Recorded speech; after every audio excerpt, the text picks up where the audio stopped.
ان کے ساتھ رہا ہوں، میں نے بھی کچھ وقت ان کے ساتھ لگایا ہے۔ میں انوکھے لاڈلے کو کہنا چاہتا ہوں، فیصلہ آسمانوں کا ہے، فیصلہ آسمانوں پہ ہوگا۔ شیخ رشید کا بلوچستان کی 16 میں سے 3 نشستیں نون لیگ کو ملنے کا دعویٰ، 3-4 نشستیں فضل الرحمان کو مل جائیں گی۔ آصف علی زرداری بھی تاش سینے سے لگا کر کھیلتے ہیں، جیل سے الیکشن لڑنا پڑا تو اس کے لیے رضائی خرید لی ہے۔ عوامی مسلم لیگ کے سربراہ کا خود پر 80 سے زائد مقدمات ہونے کا شکوہ۔ جماعت اسلامی کو 2002 میں نظامت کی خیرات دے چکے، اگر جماعت نے کام کیا ہوتا تو مصطفیٰ کمال نہ تھے۔ سربراہ MQM پاکستان خالد مقبول صدیقی کا تقریب سے خطاب۔ پوری دنیا یہ جانتی ہے کہ کراچی کس کا ہے، اس شہر کے وارث کون ہیں۔ فاروق ستار کی گفتگو، کراچی دنیا کے 4 بدترین شہروں میں شامل ہو گیا، اگر موقع دیا جائے گا تو شہر 6 ماہ میں ٹھیک کر دیں گے، مصطفیٰ کمال کا اعلان۔ IMF سے معاہدہ طے پاتے ہی پاکستان سٹاک ایکسچینج میں تیزی، مارکیٹ 57,000 کی ریکارڈ سطح عبور کر گئی۔ 100 انڈیکس 332 پوائنٹس کے اضافے کے ساتھ بڑھتی رہی۔ IMF معاہدے کے ساتھ ہی ڈالر کی قدر میں کمی، امریکی کرنسی 76 پیسے سستی، انٹر بینک میں قیمت 287 روپے 38 پیسے ہو گئی۔ صہیونی افواج نے غازہ میں مظالم کی تمام حدیں پار کر دی، بے گناہ شہریوں، زخمیوں اور مریضوں کے بعد نمازیوں پر بھی بم برسا دیے، 50 نمازی شہید، متعدد زخمی، شہادتوں کی تعداد 11,500 ہو گئی۔ الشفا اسپتال میں مریضوں کے قتل عام کے بعد اسرائیلی فوج کی واپسی، اسپتال میں کوئی کمانڈ سینٹر ملا، نہ ہی کوئی حماس کا رکن۔ اسرائیلی فوجی کاؤنسل الشفا اسپتال کی ویڈیو بھی ڈیلیٹ کر دی گئی۔ اسرائیلی فورسز کا حماس سربراہ اسماعیل ہانیہ کے غازہ میں گھر پر لڑاکا طیاروں سے حملے کا دعویٰ۔ امریکی صدر حماس کی طرف سے یرغمال بنائے گئے 200 سے زائد افراد کی رہائی کی ڈیل کے لیے پر امید۔ اسرائیل اور حماس کے درمیان مذاکرات میں قطر سے بہت تعاون مل رہا ہے۔ صدر جو بائیڈن کی کیلیفورنیا میں نیوز کانفرنس۔ غازہ کے الشفا اسپتال میں حماس کے زیر زمین اڈے کا دعویٰ دوہرا دیا۔ فلسطینیوں پر اسرائیلی مظالم کے خلاف دنیا بھر میں مظاہرے جاری۔ امریکہ میں وائٹ ہاؤس کے باہر علامتی جنازے رکھ کر فلسطینی شہداء کو خراج عقیدت۔ لندن میں پارلیمنٹ کے سامنے احتجاج، ڈبلن میں مظاہرین کا اسرائیلی سفیر کو ملک بدر کر کے پابندیاں لگانے کا مطالبہ۔ بھارت اسرائیل گٹھ جوڑ پھر بے نقاب، مودی سرکار نے فلسطینیوں کی حمایت کرنے والی تمام انسانی حقوق کی تنظیموں کے دفاتر بند کر دیے۔ مودی سرکار کا اسرائیل کو ہر طرح کا تعاون اور مدد فراہم کرنے کا اعلان۔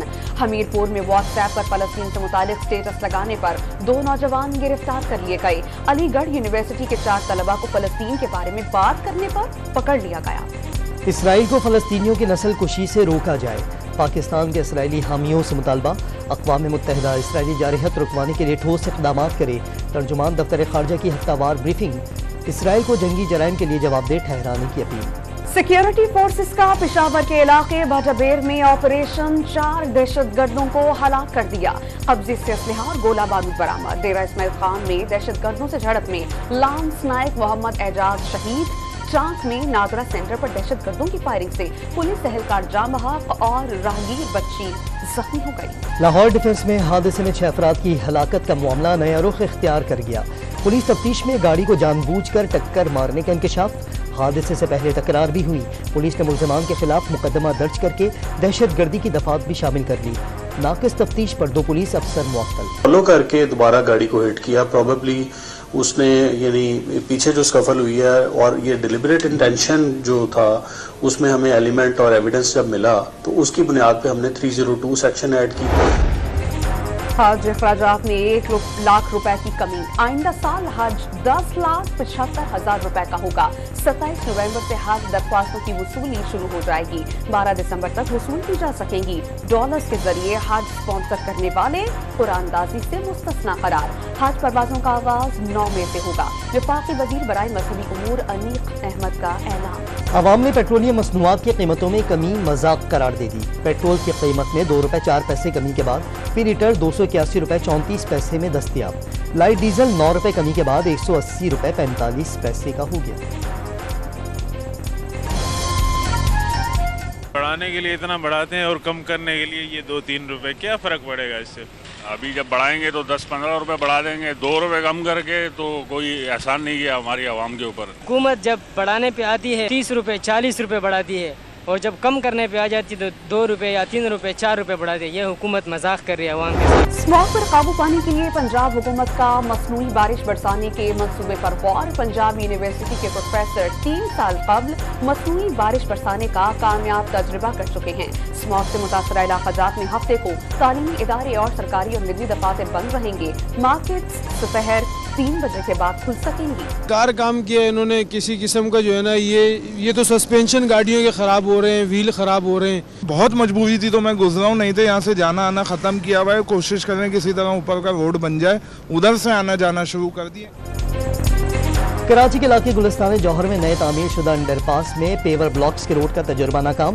ناہموار سڑک سے گاڑیاں خراب ہونے لگیں. عوام نے انڈر پاس کا استعمال کم کر دیا.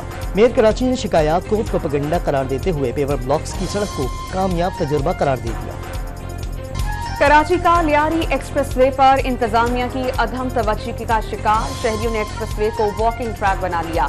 مٹر گشت سے حادثات کے خطرات میں اضافہ ہو گیا. قبضہ مافیا تعمیرات کو سروس روڈ سے ہائی وے کی دیوار تک لے آئے, جس سے جگہ جگہ کچرا اڑتا دکھائی دینے لگا. لائٹس لگانے کا کام بھی تعطل کا شکار. دنیا بھر میں پھیپھڑوں کے امراض سے بچاؤ کا دن. پاکستان میں 40 سال کی عمر کے بعد 10% افراد پھیپھڑوں کے امراض میں مبتلا ہونے لگے. ترقیاتی منصوبے سگریٹ کا دھواں, لکڑی پر کھانا پکانا اور خراب آب و ہوا اہم وجہ قرار. طبی ماہرین کا موٹر سائیکل پر سفر کرنے والوں کو ماسک کا استعمال کرنے کا مشورہ. امریکی صدر جو بائیڈن کی چینی صدر شی جن پنگ سے ملاقات میں فوجی روابط کی بحالی کا فیصلہ. صدارتی سطح پر روابط برقرار رکھے جائیں گے. خوشگوار میٹنگ کے بعد دونوں رہنماؤں کی باغ میں چہل قدمی. ڈونلڈ بلوم کا ملتان میں دربار حضرت شاہ شمس تبریز کا دورہ. ملحقہ مسجد میں کاشی گری کے کام اور ترقیاتی کاموں کا جائزہ. کمشنر ملتان نے مہمان کو سوینئر اور اجرک کا تحفہ دیا. بڑے ایونٹ کا ایک اور بڑا ٹاکرا. ورلڈ کپ کے دوسرے سیمی فائنل میں کانٹے کا مقابلہ. آسٹریلیا جنوبی افریقہ کو 212 رنز تک محدود رکھنے میں کامیاب, لیکن ہدف کے تعاقب میں مشکلات. بابر اعظم کو کپتانی سے ہٹانے کا فیصلہ پہلے ہی ہو چکا تھا. ورلڈ کپ کے دوران ہی کپتانی چھوڑنے کا پیغام ملنے کا انکشاف. سابق chairman P C B Ramiz Raja نے بابر اعظم کا فیصلہ درست قرار دے دیا.